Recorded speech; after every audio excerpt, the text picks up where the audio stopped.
aprovados! Sejam bem-vindos à segunda parte da nossa maratona de questões comentadas sobre a Lei 869 de 1952, o Estatuto dos Funcionários Públicos Civis do Estado de Minas Gerais. Eu sou a professora Mônica Oliveira e para a aula de hoje eu trouxe questões quentíssimas para elevar ainda mais a sua bagagem de conhecimento. Então, já deixa o seu like e se ainda não for inscrito, já se inscreve no canal para não perder nenhuma aula. E se você ainda não assistiu a primeira aula, acesse o link que aparece aqui em cima ou na descrição desse vídeo. Preparados para a nossa segunda aula? Então vem comigo. Questão 26. No caso de reintegração de servidor, o eventual ocupante do cargo, se estável, será: letra A, exonerado; letra B, posto em disponibilidade; letra C, reconduzido ao cargo de origem, aproveitado em outro cargo ou posto em disponibilidade; e por último a letra D, demitido. A questão aborda a reintegração, que é o retorno do servidor demitido ao cargo que ocupava antes disso acontecer, e claro, as suas consequências. Então imagina que o José foi demitido ilegalmente e a Ana, servidora estável, ocupou o cargo dele. Acontece que a demissão do José foi anulada e ele retornou ao seu cargo. Quando José é reintegrado, a Ana, sendo servidora estável, não pode simplesmente ser exonerada. De posse dessas informações, o que acontece agora? A primeira coisa que deve ocorrer antes do funcionário ser reintegrado é que ele deve passar por uma minuciosa inspeção médica. E isso está lá no artigo 34, parágrafo 2º. Lá prevê que o funcionário reintegrado será submetido à inspeção médica e aposentado quando incapaz. Então, digamos que o José passou por essa inspeção e foi considerado apto. E agora, o que vem a seguir? E é o artigo 35 que detalha para nós as consequências dessa anulação. Lá diz que, invalidada por sentença a demissão, será o funcionário, no caso o José, reintegrado e o eventual ocupante do cargo, a Ana, se estável, reconduzida ao cargo de origem. E anote essa parte: sem direito à indenização. É isso mesmo, a Ana não receberá nenhum tipo de indenização. Se estável, ela simplesmente será reconduzida ao cargo de origem, aproveitada em outro cargo ou posta em disponibilidade. Portanto, o nosso gabarito é a letra C. Questão 27. Quantos dias de férias anuais o funcionário tem direito de acordo com o Estatuto? Vamos falar de coisa boa, do merecido descanso do servidor público. De acordo com o nosso Estatuto, o funcionário público mineiro tem direito a 25 dias úteis de férias por ano. Isso mesmo, dias úteis, porque na prática dá um pouquinho mais do que os 30 dias corridos de quem trabalha pela CLT, dependendo, é claro, de como caem os finais de semana e os feriados. Isso está lá no artigo 152. A pegadinha aqui é justamente a contagem em dias úteis. Muita gente confunde com dias corridos. Então, se na sua prova cair perguntando quantos dias, a resposta é 25 dias úteis. Esse é um diferencial interessante do estatutário mineiro. E essas férias são um direito após o primeiro ano de exercício, o famoso período aquisitivo. E tem mais um detalhe importante: não é permitido a acumulação de férias. Não esqueça, dias úteis. Isso faz diferença na contagem. Questão 28. De acordo com o Estatuto dos Funcionários Públicos do Estado de Minas Gerais, as atribuições de cada carreira são definidas em: letra A, portaria; letra B, lei específica; letra C, regulamento; letra D, instrução normativa. Essa é uma boa pergunta. Envolve diferentes tipos de normas que acabam confundindo se você não estiver atento. Então já anota aí o que é cada uma dessas normas para você não se confundir mais. Portaria é o ato administrativo que detalha e organiza o funcionamento interno de órgãos públicos. Lei específica é uma lei criada para tratar de um único assunto ou situação determinada. Já o regulamento, ele detalha como uma lei deve ser aplicada com regras práticas. E, por último, a instrução normativa serve para orientar os servidores sobre como cumprir leis e regulamentos dentro do órgão. Agora você já sabe o que significa cada uma dessas normas. Fique atento a isso para você não se confundir mais.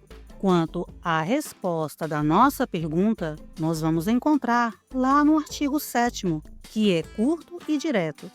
Lá diz que as atribuições de cada carreira serão definidas em regulamento. Portanto, o nosso gabarito é a letra C. Questão 29. De acordo com a disciplina do Estatuto dos Funcionários Públicos do Estado de Minas Gerais, analise estas afirmativas. Afirmativa 1. A criação de cargo público depende sempre de lei. Afirmativa 2.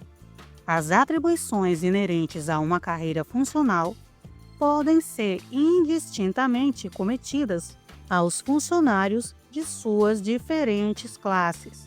Alternativa 3. Os cargos isolados não integram classes. A partir dessa análise, pode-se concluir que: letra A. Apenas a afirmativa 1 está correta. Letra B. Apenas a afirmativa 2 está correta. Letra C. Apenas as afirmativas 2 e 3 estão corretas. E por último, a letra D. As 3 afirmativas estão corretas. A primeira coisa que você deve observar é que a questão aborda 3 coisas: criação de cargo público, atribuições de cada carreira e os tipos de cargos. Vamos ver o que o Estatuto diz sobre isso. A resposta para a alternativa 1 está lá no artigo 3º, que diz que cargo público para os efeitos deste Estatuto é o criado por lei, em número certo, com a denominação própria e pago pelos cofres do Estado. Portanto, essa alternativa está correta. A resposta para a alternativa 2 nós vamos encontrar lá no artigo 70, que diz que as atribuições de cada carreira serão definidas em regulamento. E é o seu parágrafo único que responde à nossa pergunta. Lá diz que, respeitada essa regulamentação, as atribuições inerentes a uma carreira podem ser cometidas indistintamente aos funcionários de suas diferentes classes. Trocando em miúdos, esse artigo diz que os cargos de uma carreira funcional são estruturados em diferentes classes, cada uma com níveis de responsabilidade e remuneração distintos. Contudo, dentro da mesma carreira, qualquer funcionário, independentemente da sua classe, nível de experiência e remuneração, pode ser incumbido das atribuições inerentes a essa carreira. Você conseguiu entender? Perfeito! Portanto, a nossa segunda alternativa está correta. A nossa terceira alternativa fala sobre os tipos de cargos. Nós vamos encontrar a nossa resposta no artigo 4º, que diz que os cargos são de carreira ou isolados. E o seu parágrafo único complementa a informação. São de carreira os que se integram em classes e correspondem a uma profissão. E isolados, os que não se podem integrar em classes e correspondem a certa e determinada função. Portanto, o nosso gabarito é a letra D. Questão 30. A readaptação do servidor será: letra A, sempre ex officio, e se fará nos termos do regulamento próprio. Letra B, sempre a pedido, e se fará nos termos da instrução normativa própria. Letra C, a pedido ou ex officio, e se fará nos termos da lei. Letra D, a pedido, e se fará nos termos da regulamentação própria. A questão aborda a readaptação de um servidor público, que ocorre quando ele não consegue cumprir as funções de seu cargo devido a limitações físicas ou mentais. E, por causa disso, ele é transferido para um cargo com responsabilidades compatíveis com suas novas condições. Fiquem atentos a esses termos, ex officio e a pedido. Isso pode confundir. A nossa resposta está no artigo 86. Ele diz: a readaptação será sempre ex officio e se fará nos termos do regulamento próprio. O nosso gabarito, portanto, é a letra A. Questão 31. Conforme a Lei nº 869, de 5 de julho de 1952, conceitua-se carreira como: letra A, agrupamento de cargos de uma mesma profissão. Letra B, conjunto de classes de uma mesma profissão. Letra C, conjunto de quadros de uma mesma repartição. Letra D, agrupamento de cargos isolados de uma profissão. Essa questão é excelente e exige muita atenção da nossa parte por abordar termos como cargo, quadro, carreira e classe. Vejamos o que é cada um desses termos. O artigo 3º diz que cargo público, para os efeitos do Estatuto, é o criado por lei, em número certo, com a denominação própria e pago pelos cofres do Estado. Quadro, de acordo com o artigo 8º, é um conjunto de carreiras, de cargos isolados e de funções gratificadas. Carreira, que é o que a questão aborda, é um conjunto de classes da mesma profissão, escalonadas segundo os padrões de vencimentos. E isso está lá no artigo 6º. Por último, classe é um agrupamento de cargos da mesma profissão e de igual padrão de vencimento. E isso está lá no artigo 5º. De posse dessas informações, o nosso gabarito é a letra B. Questão 32. O que é a licença para tratar de interesses particulares? A nossa LIP. Outra coisa, ela é remunerada? A primeira coisa que você precisa saber é que a LIP é aquela licença que o servidor estável, importante isso, só servidor estável pode pedir para dar uma pausa na carreira, seja para fazer um intercâmbio, cuidar de um projeto pessoal, enfim, tratar de interesses particulares. A segunda coisa que você deve saber é que são os artigos 179 ao 184 que cuidam da LIP. E é fundamental que você saiba algumas regrinhas. Então já anota aí. O artigo 179 diz que essa licença poderá ser obtida depois de 2 anos de exercício, sem vencimento ou remuneração, e é para tratar de interesses particulares. A segunda coisa que você precisa saber é que ela poderá ser negada quando o afastamento do funcionário for inconveniente ao interesse do serviço. E isso está lá no artigo 179, parágrafo 1º. O artigo 179, parágrafo 2º, diz que funcionário deverá aguardar em exercício a concessão da licença. Agora, olha só que interessante. O artigo 180 diz que não será concedida ao funcionário nomeado, removido ou transferido antes de assumir o exercício. Ela será negada também ao funcionário que, a qualquer título, estiver ainda obrigado à indenização ou devolução aos cofres públicos, e isso está previsto lá no artigo 181. Outro detalhe importante: o funcionário pode desistir da licença a qualquer tempo e reassumir o exercício, e isso está previsto no artigo 183.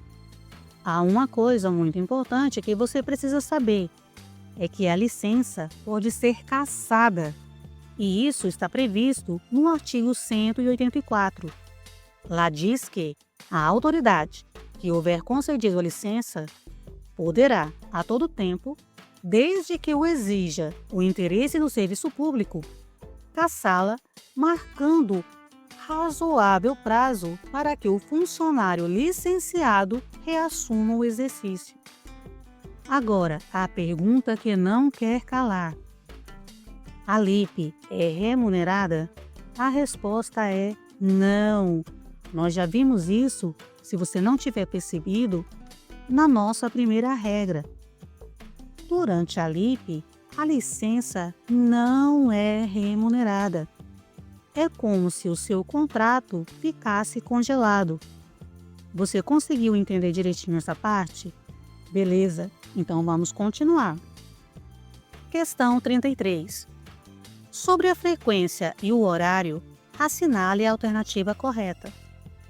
Letra A. O funcionário deverá permanecer na repartição durante as horas de trabalho ordinário e as do extraordinário quando convocado. Letra B. A frequência não poderá ser apurada por meio de ponto. Letra C. O funcionário perderá o vencimento ou remuneração da semana se não comparecer um dia ao serviço. E por último, a letra D. O funcionário que, por motivo de moléstia grave, não puder comparecer ao serviço, fica obrigado a fazer a comunicação do fato pessoal e por escrito ao chefe direto, cabendo a este examiná-lo. Vamos começar pela letra D. A letra D diz que o funcionário que, por motivo de moléstia grave, não puder comparecer ao serviço, fica obrigado a fazer a comunicação do fato pessoal e por escrito ao chefe direto, cabendo a este examiná-lo. Vamos ver o que diz o artigo 101. Lá diz que o funcionário que, por motivo de moléstia grave ou súbita, não puder comparecer ao serviço, fica obrigado a fazer pronta comunicação do fato. Agora anote aí: por escrito ou por alguém a seu rogo, ou seja, alguém à sua escolha, ao chefe direto, cabendo a este mandar examiná-lo imediatamente na forma do regulamento. Ora, se a pessoa está gravemente doente, seria um absurdo exigir que essa comunicação seja pessoalmente. Você não concorda? Ela não é CLT e você tem que comparecer ao trabalho, faça chuva ou faça sol. Ela tem a obrigação de comunicar o fato? Sim, mas essa comunicação pode ser por escrito ou por alguém a pedido desse funcionário. E a responsabilidade do chefe está em mandar examinar o funcionário e avaliar a sua situação, de acordo com as normas do regulamento interno. A nossa letra D, portanto, está errada. A letra C diz que o funcionário perderá o vencimento ou remuneração da semana se não comparecer um dia ao serviço.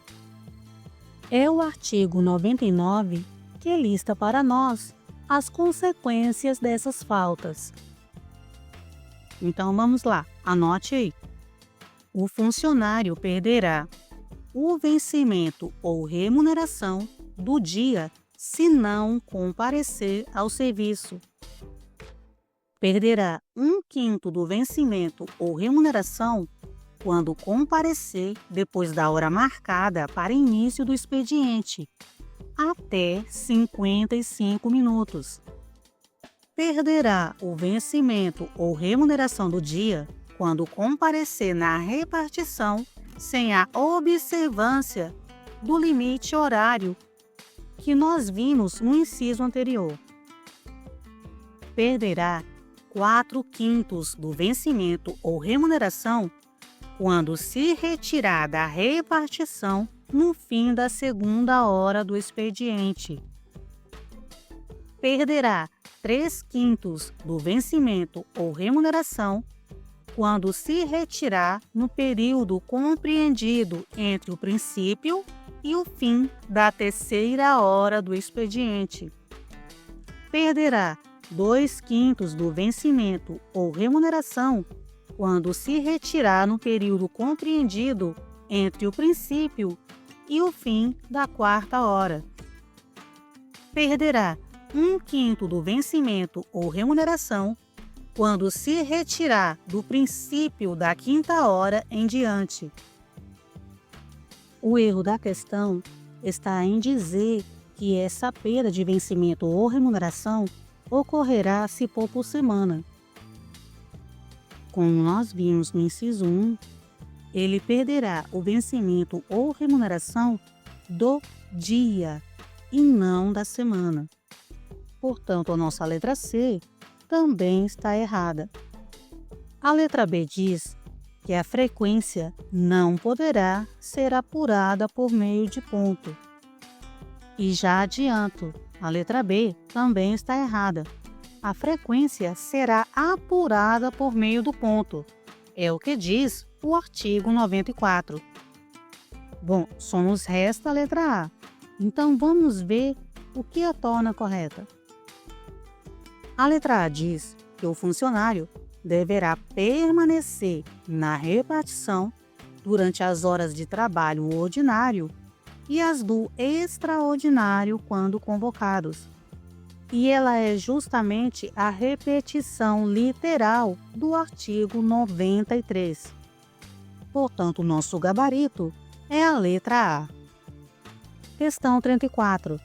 Durante o estágio probatório, quais fatores serão apurados para fins de confirmação do funcionário no cargo, de acordo com a Lei nº 869 de 52? Letra A. Idoneidade moral, assiduidade, disciplina e eficiência. Letra B. Apenas assiduidade e disciplina. Letra C. Apenas eficiência e capacidade de iniciativa. Letra D. Idoneidade moral, lealdade, eficiência e avaliação de desempenho positivo. Vamos lá. O estágio probatório serve para avaliar se o novo servidor tem o perfil adequado para o cargo. O artigo 23, parágrafo 1 do Estatuto é claro quanto aos fatores a serem apurados. Então anota aí: idoneidade moral, assiduidade, disciplina e eficiência. Esses são os 4 critérios de avaliação no estágio probatório previstos no Estatuto Mineiro. As bancas adoram cobrar essa listinha. Portanto, o nosso gabarito é a letra A. Questão 35. Em caso de doença de um familiar próximo que exija cuidados, o servidor tem direito à licença do trabalho? Sim, o Estatuto pensa nisso também. É a licença por motivo de doença em pessoa da família. O artigo 176 e seu parágrafo 1º é quem mandam aqui. Para ter direito, é preciso comprovar que a sua assistência direta é indispensável e que não dá para conciliar com o trabalho. E quem são esses familiares? A lei especifica: pai, mãe, filhos ou cônjuge de que não esteja legalmente separado. E claro, tudo depende de avaliação médica e social para comprovar a necessidade. É um direito importante para amparar o servidor em momentos difíceis. Questão 36. A remoção que se processa a pedido do funcionário ou ex officio é: letra A, uma forma de provimento de cargo público. Letra B, o deslocamento do funcionário de uma para outra repartição, com ou sem mudança de sede. Letra C, a designação para exercer funções diferentes das do seu cargo. Letra D, uma penalidade administrativa. A remoção, meus caros, é uma forma de movimentação do servidor. Não é de provimento ou vacância, o que já torna a letra A errada. O artigo 80 detalha isso para nós. Lá diz que remoção é o deslocamento do funcionário, primeiro, de uma para outra repartição ou serviço. Segundo, de um para outro órgão de repartição ou serviço. E esse artigo, é claro, ele diz que ela pode ser processada tanto a pedido ou ex officio, atendida sempre à conveniência do serviço. É importante destacar que a remoção não altera a situação funcional do servidor em termos de cargo, muito menos uma penalidade, o que torna as letras C e D erradas. Portanto, só nos resta a letra B, que é justamente o nosso gabarito. Questão 37. Sobre a licença para tratar de interesses particulares, assinale a alternativa incorreta. Letra A. Depois de 2 anos de exercício, o funcionário poderá obter licença, com vencimento ou remuneração para tratar de interesses particulares. Letra B. A licença poderá ser negada quando o afastamento do funcionário for inconveniente ao interesse do serviço. Letra C. O funcionário deverá aguardar em exercício a concessão da licença. Letra D. O funcionário poderá a qualquer tempo reassumir o exercício, desistindo da licença. Nós já vimos uma questão anterior semelhante a essa, em que eu listei as principais regras de concessão. Você se recorda? Vamos lá. Vamos começar pela letra D. A letra D diz que o funcionário poderá a qualquer tempo reassumir o exercício, desistindo da licença. E é justamente o que diz o artigo 183. A qualquer tempo ele pode desistir da licença e reassumir o exercício. A letra C diz que o funcionário deverá aguardar em exercício a concessão da licença. Como nós já vimos, essa questão também está correta. E isso está lá no artigo 179, parágrafo 2º. A letra B diz que a licença poderá ser negada quando o afastamento do funcionário for inconveniente ao interesse do serviço. A letra B também está correta. Como nós já vimos, isso está previsto no artigo 179, parágrafo 1º. Sendo assim, só nos resta a letra A. E qual é o erro dessa questão? Vamos analisá-la. Depois de 2 anos de exercício, o funcionário poderá obter licença, com vencimento ou remuneração para tratar de interesses particulares. Você já conseguiu identificar onde está o erro? Vamos lá. O artigo 179 diz que, depois de 2 anos de exercício, o funcionário poderá obter licença sem vencimento ou remuneração para tratar de interesses particulares. E é justamente essa palavrinha aqui, com vencimento, que torna a nossa questão errada. Anote aí, durante a LIP, você não tem direito a vencimento ou remuneração, combinado? Portanto, o nosso gabarito é a letra A. Questão 38. O Estatuto prevê várias situações em que o funcionário pode se afastar do trabalho. Quais são os tipos de licença que a Lei 869 de 1952 garante? A lista de licenças ela é bem extensa, mas eu fiz questão de trazer cada uma delas e esquematizar para que assim fique mais fácil de você compreender, tá bom? É bem mais fácil assim do que simplesmente ler a lei seca. Então anote aí os tipos de licença. Você terá direito à licença 1. Para tratamento de saúde. 2. Quando acidentado no exercício de suas atribuições ou atacado de doença profissional. 3. Por motivo de doença em pessoa de sua família. 4. No caso previsto no artigo 175, que é a licença à funcionária gestante, a nossa famosa licença maternidade. 5. Quando convocado para serviço militar. 6. Para tratar de interesses particulares, a nossa LIP. 7. No caso previsto no artigo 186, que é a licença à funcionária casada com funcionário. Como assim? Quando a funcionária é casada com funcionário estadual, federal ou militar e o marido é mandado servir em outro ponto do estado ou do território nacional ou no estrangeiro, essa funcionária tem direito à licença. Só que aqui tem um detalhe importante. Essa licença será sem vencimento ou remuneração.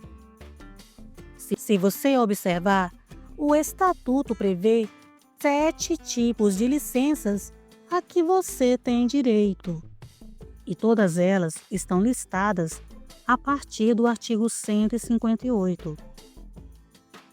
Agora, um detalhe importante que você precisa saber. Cada uma dessas licenças tem suas próprias regras. Quem tem direito, por quanto tempo, se é remunerado ou não, quais documentos precisa apresentar. É fundamental que você dê uma lida com calma em cada uma delas, porque as bancas adoram explorar os detalhes. Combinado? Questão 39. Qual das seguintes alternativas não constitui forma de vacância de cargo público, segundo a Lei 869 de 52? Letra A. Aposentadoria. Letra B. Falecimento. Letra C. Readaptação. Letra D. Demissão. Mais uma para fixar a diferença. E é o artigo 103 que lista para nós as 7 formas de vacância do cargo. Então nós temos exoneração, demissão, promoção, transferência, aposentadoria, posse em outro cargo, desde que dela se verifique a acumulação vedada, e por último, o falecimento. De posse dessas informações e analisando as nossas questões, podemos concluir que a aposentadoria, falecimento e demissão são formas de vacância que fazem parte dessa lista. Já a readaptação, como vimos, é uma forma de provimento derivado, onde o servidor é investido em outro cargo compatível com a sua nova condição de saúde. O cargo anterior dele pode até vagar, mas a readaptação em si é o ato de prover o novo cargo. Portanto, o nosso gabarito é a letra C. Questão 40. É a retribuição paga ao funcionário pelo efetivo exercício do cargo correspondente ao padrão de vencimento e mais as cotas ou porcentagens que por lei lhe tenham sido atribuídas. Letra A, vencimento. B, remuneração. C, honorários. Letra D, ajuda de custo. A questão aborda os termos vencimento e remuneração. Já vimos uma questão dessas, o que prova que as bancas sabem que esses termos causam confusão. Então vamos mostrar para essas banquinhas que nós não caímos mais nessas pegadinhas. O artigo 120 diz que vencimento é a retribuição paga ao funcionário pelo efetivo exercício do cargo correspondente ao padrão fixado em lei. Já o artigo 121 diz que remuneração é a retribuição paga ao funcionário pelo efetivo exercício do cargo correspondente ao padrão de vencimento e mais as cotas ou porcentagens que, por lei, lhe tenham sido atribuídas. Portanto, o nosso gabarito é a letra B, remuneração. Padrão de vencimento mais cotas ou porcentagens. Questão 41. Sobre as regras relativas à frequência e ao horário previstas na Lei 869, de 1952, que dispõe sobre o Estatuto dos Funcionários Públicos Civis do Estado de Minas Gerais, assinale a alternativa incorreta. Letra A. O expediente normal das repartições públicas será estabelecido em lei, a qual determinará o número de horas de trabalho normal para os diversos cargos e funções. Letra B. O funcionário deverá permanecer na repartição durante as horas de trabalho ordinário e as do extraordinário quando convocado. Letra C. Ponto é o registro pelo qual se verificarão diariamente as entradas e saídas dos funcionários em serviço. Letra D. Salvo nos casos expressamente previstos em lei ou regulamento, é vedado dispensar o funcionário de registro de ponto e abonar faltas ao serviço. E por último, a letra E. O período de trabalho poderá ser antecipado ou prorrogado para toda repartição ou partes, conforme a necessidade do serviço. Vamos começar a analisar nossas questões pela letra E. A letra E está correta. Está de acordo com o artigo 96, que diz que o período de trabalho poderá ser antecipado ou prorrogado para toda repartição ou partes, conforme a necessidade do serviço. A letra D também está correta. É o que diz o artigo 95, parágrafo 2º. Salvo nos casos expressamente previstos em lei ou regulamento, é vedado dispensar o funcionário de registro de ponto e abonar faltas ao serviço. A letra C também está correta. É o que diz o artigo 95. Ponto é o registro pelo qual se verificarão diariamente as entradas e saídas dos funcionários em serviços. A letra B também está correta, de acordo com o artigo 93, que diz que o funcionário deverá permanecer na repartição durante as horas de trabalho ordinário e as do extraordinário quando convocados. Sendo assim, a letra A é a nossa alternativa incorreta. E onde está o erro dessa questão?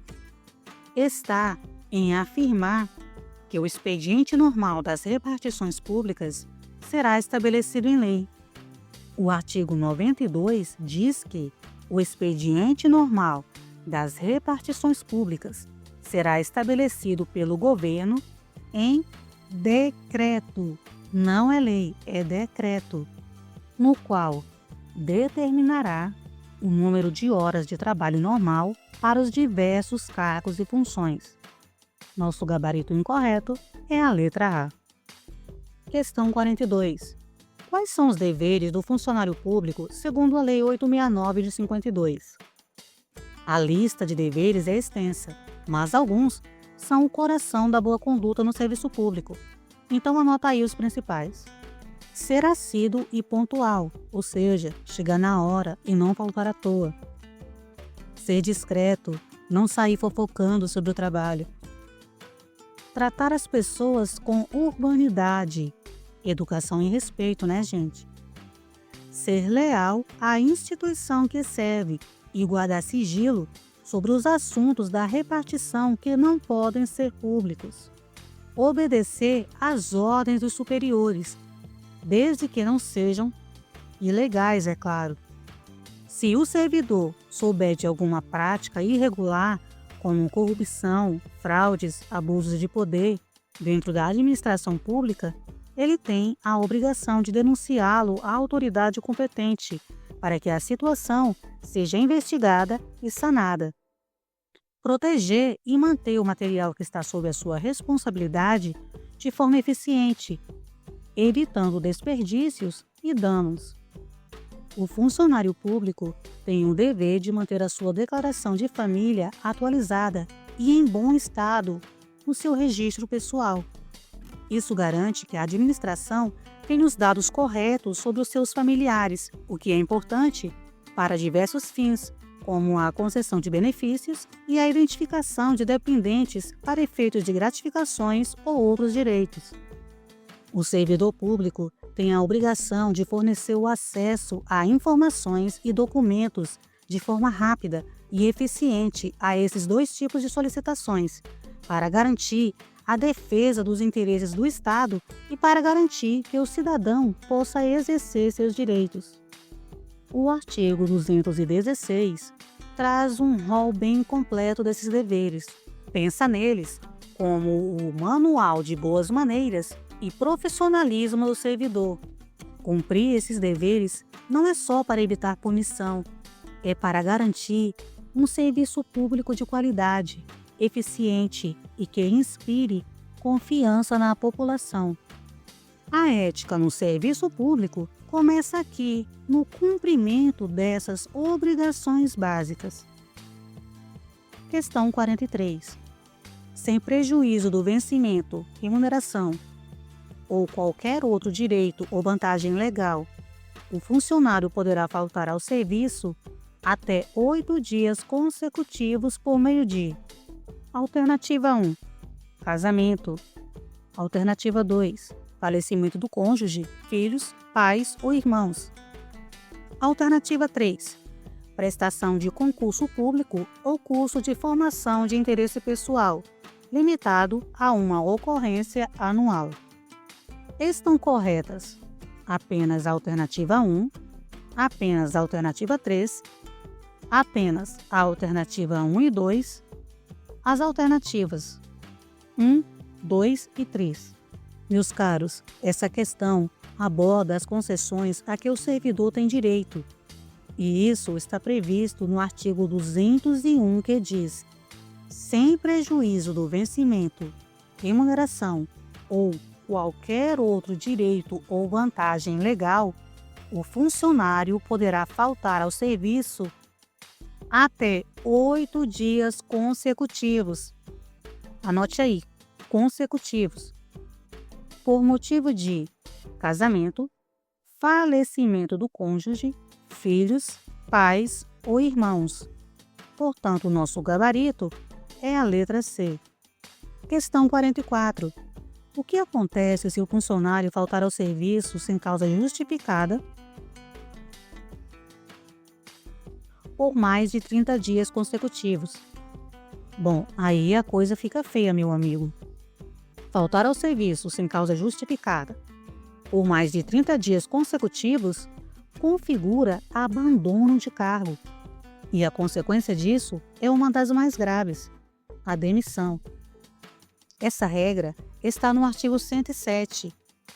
A demissão será aplicada como penalidade, que remete à consequência de demissão prevista no artigo 249, inciso 2, que diz que a pena de demissão será aplicada ao servidor que incorrer em abandono de cargo ou função pública pelo não comparecimento ao serviço sem causa justificada por mais de 30 dias consecutivos ou mais de 90 dias não consecutivos em um ano. 30 dias seguidos de sumiço é muita coisa. A administração, claro, vai tentar notificar o servidor, apurar os motivos, mas se ficar caracterizado o abandono, a demissão é o caminho. É uma das formas mais tristes e evitáveis de perder o cargo que se lutou tanto para conquistar. Questão 45. Atribua V, verdadeiro, ou F, se falso, às assertivas e indique a alternativa correta. Alternativa 1. Aproveitamento é o reingresso no serviço público do funcionário em disponibilidade. Será obrigatório o aproveitamento do funcionário estável em cargo de natureza e vencimentos ou remuneração compatíveis com o anteriormente ocupado. Alternativa 2. Posse é o ato que investe o cidadão em cargo ou em função gratificada. Não haverá posse nos casos de promoção, remoção, designação para o desempenho de função não gratificada e reintegração. Alternativa 3. A reintegração, que decorrerá de decisão administrativa ou sentença judiciária passada em julgado, é o ato pelo qual o funcionário demitido reingressa ao serviço público, sem ressarcimento dos prejuízos decorrentes do afastamento. Vamos lá. A alternativa A é verdadeira. É o que diz o artigo 57. Aproveitamento é o reingresso no serviço público do funcionário em disponibilidade. A letra B também é verdadeira. É o que diz o artigo 61. Posse é o ato que investe o cidadão em cargo ou em função gratificada, e não haverá posse nos casos de promoção, remoção, designação para o desempenho de função não gratificada e reintegração. A nossa terceira alternativa está incorreta. E onde está o erro? O erro está em dizer que não haverá ressarcimento dos prejuízos no caso de reintegração. O artigo 50 é claro. Lá diz que a reintegração que decorrerá de decisão administrativa ou sentença judiciária passada em julgado é o ato pelo qual o funcionário demitido reingressa ao serviço público, com ressarcimento dos prejuízos decorrentes do afastamento. O erro está em afirmar que não haverá ressarcimento. Portanto, o nosso gabarito é a letra E. Questão 46. O que acontece se faltar por mais de 90 dias interpoladamente durante 12 meses sem justificativa? Essa também é uma situação complicada e pode levar à perda do cargo. Já vimos uma questão semelhante e, como vimos, a consequência da pena de demissão está prevista no artigo 249, inciso 2. Vamos ver se você lembra. Lá diz que a pena de demissão será aplicada ao servidor que incorrer em abandono de cargo ou função pública pelo não comparecimento ao serviço sem causa justificada por mais de 30 dias consecutivos ou mais de 90 dias, que é o que pede a nossa questão, não consecutivos em um ano.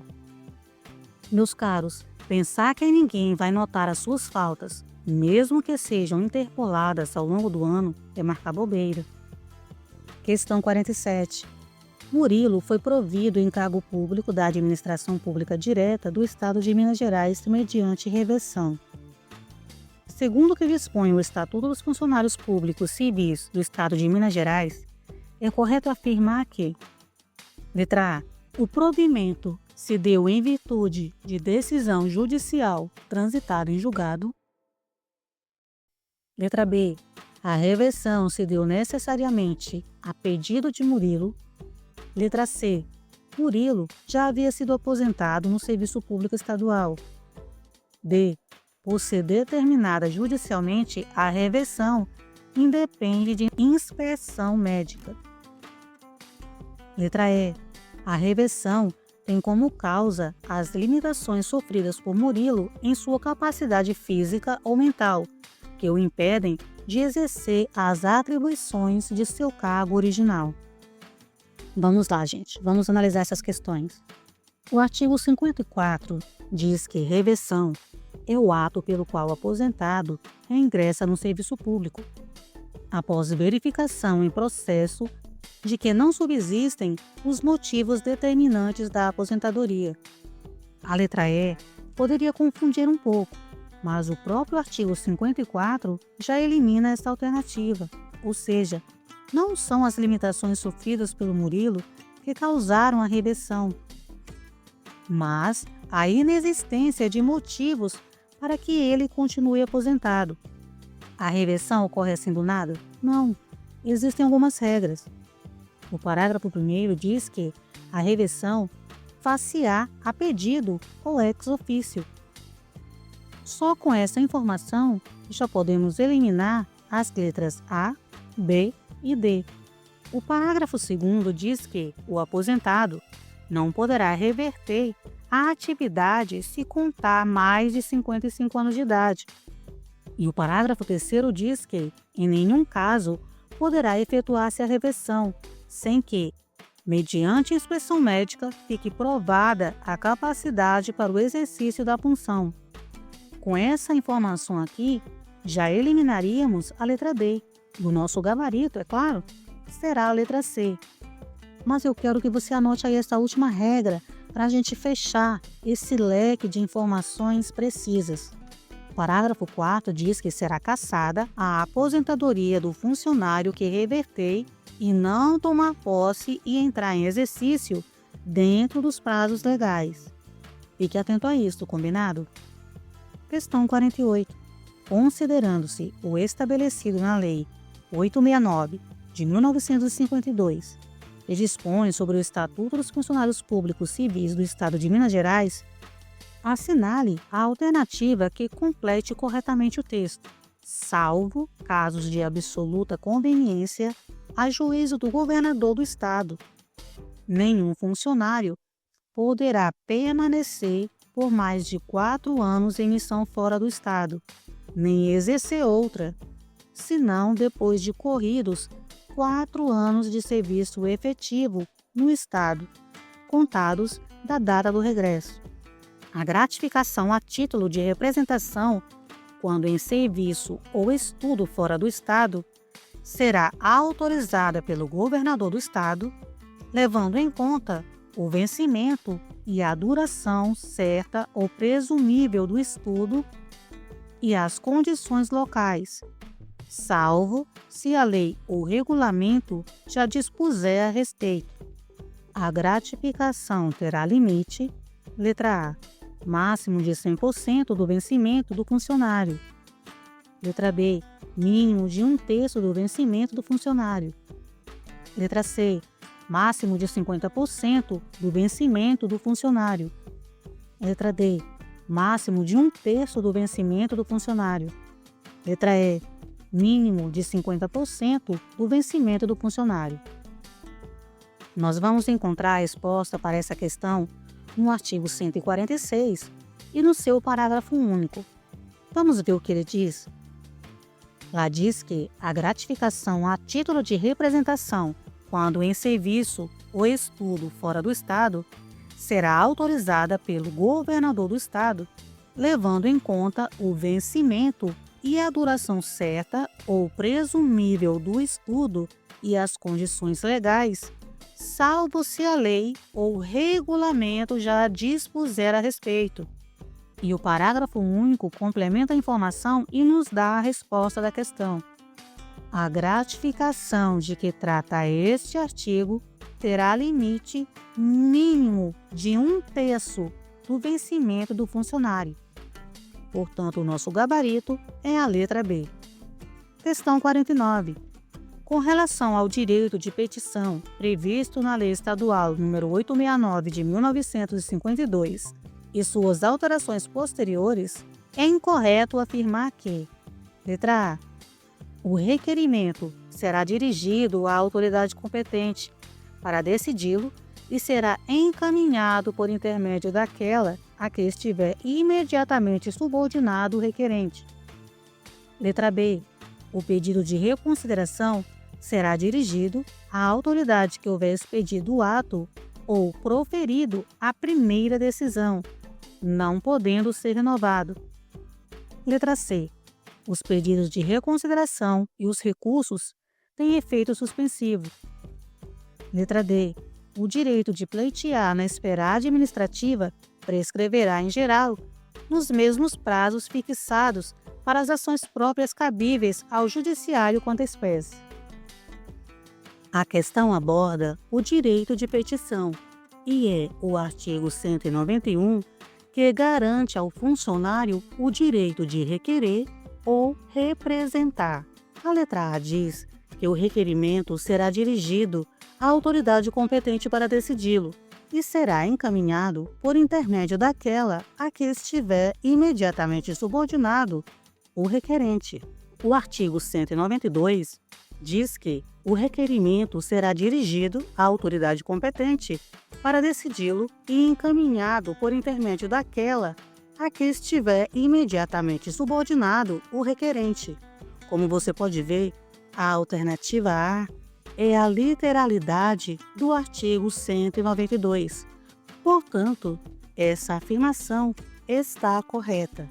A letra B diz que o pedido de reconsideração será dirigido à autoridade que houver expedido o ato ou proferido a primeira decisão, não podendo ser renovado. Nós vamos encontrar a nossa resposta no artigo 193. Lá diz que o pedido de reconsideração será dirigido à autoridade que houver expedido o ato ou proferido a primeira decisão, não podendo ser renovado. Portanto, a nossa letra B também está correta. A letra C diz que os pedidos de reconsideração e os recursos têm efeito suspensivo. A letra C está errada e é o nosso gabarito.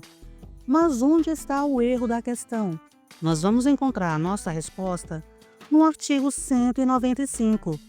Lá diz que os pedidos de reconsideração e os recursos não têm efeito suspensivo. Os que forem providos, porém, darão lugar às retificações necessárias, retroagindo seus efeitos à data do ato impugnado, desde que outra solução jurídica não determine a autoridade quanto aos efeitos relativos ao passado. O erro, portanto, está ao afirmar que os pedidos de consideração e os recursos têm efeito suspensivo, quando, na verdade, essa suspensão não existe. A letra D diz que o direito de pleitear na esfera administrativa prescreverá, em geral, nos mesmos prazos fixados para as ações próprias cabíveis ao judiciário quanto à espécie. Nós vamos encontrar a nossa resposta lá no artigo 196. Lá diz que o direito de pleitear na esfera administrativa prescreverá, em geral, nos mesmos prazos fixados para as ações próprias cabíveis no judiciário quanto à espécie. Portanto, a nossa letra D também está correta. Confirmando o nosso gabarito, letra C. Questão 50. De acordo com a Lei Estadual nº 869 de 1952, analise as afirmativas a seguir. Alternativa 1. Pedro, empossado em razão de concurso público, não satisfez as condições de estágio probatório. Neste caso, a demissão de Pedro é medida que se impõe. Alternativa 2. Nilo reingressou no serviço público com ressarcimento dos prejuízos decorrentes do afastamento, em razão de sentença judiciária passada em julgado. Nilo se enquadra na hipótese de reversão. Terceira alternativa. Cristiano sofreu perda da capacidade funcional decorrente da modificação de seu estado físico, não justificando a aposentadoria. Cristiano, assim, deverá passar por reintegração. Após a análise dos itens, conclui-se que: letra A. Uma assertiva está incorreta. Letra B. Duas assertivas estão incorretas. Letra C. Todas as assertivas estão corretas. Letra E. Todas as assertivas estão incorretas. Vamos analisar cuidadosamente cada questão. Olha só o que diz o artigo 106 e sua linha C sobre o estágio probatório. Dar-se-á exoneração quando o funcionário não satisfazer as condições de estágio probatório. E é justamente isso. Nesse caso, não seria demissão, e sim exoneração. Demissão é penalidade imposta a servidor estável. Letra B. Essa alternativa foi dada, hein?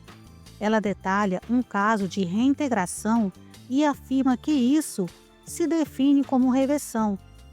Isso é confirmado no artigo 50. A reintegração que decorrerá de decisão administrativa ou sentença judiciária passada em julgado é o ato pelo qual o funcionário demitido reingressa no serviço público, com ressarcimento dos prejuízos decorrentes do afastamento. Nilo será reintegrado. Reversão é o retorno do servidor aposentado. Por último, a letra C fala em perda da capacidade funcional e que isso não justifica a aposentadoria. Essa também foi dada de bandeja. Nós estamos falando de readaptação. Podemos confirmar isso no artigo 81, a linha A. Lá diz que dar-se-á a readaptação nos casos de perda da capacidade funcional decorrente da modificação do estado físico ou das condições de saúde do funcionário que não justifiquem a aposentadoria. Reintegração, como já vimos, é o retorno do funcionário demitido. Sendo assim, nós podemos concluir que Pedro deverá ser exonerado, Nilo deverá ser reintegrado e Cristiano deverá ser readaptado. Portanto, o nosso gabarito é a letra D. Ufa! Segundo bloco concluído. Tenho certeza que já deu para aquecer os motores. Esses temas que abordamos são muito importantes. Se você entendeu bem essa parte, meu caro, você já está com meio caminho dado. Se você ainda não é inscrito, já se inscreva no canal para não perder nenhum conteúdo. E me dá aquela moral, deixa seu like, comenta aqui abaixo as suas dúvidas. E mais importante, não desista, ainda temos muitas questões pela frente. Então beba um pouco de água, respira fundo, descanse um pouco. Eu aguardo você na nossa terceira aula. Muito obrigada pela sua companhia. Fiquem com Deus, beijo no coração e até a próxima aula.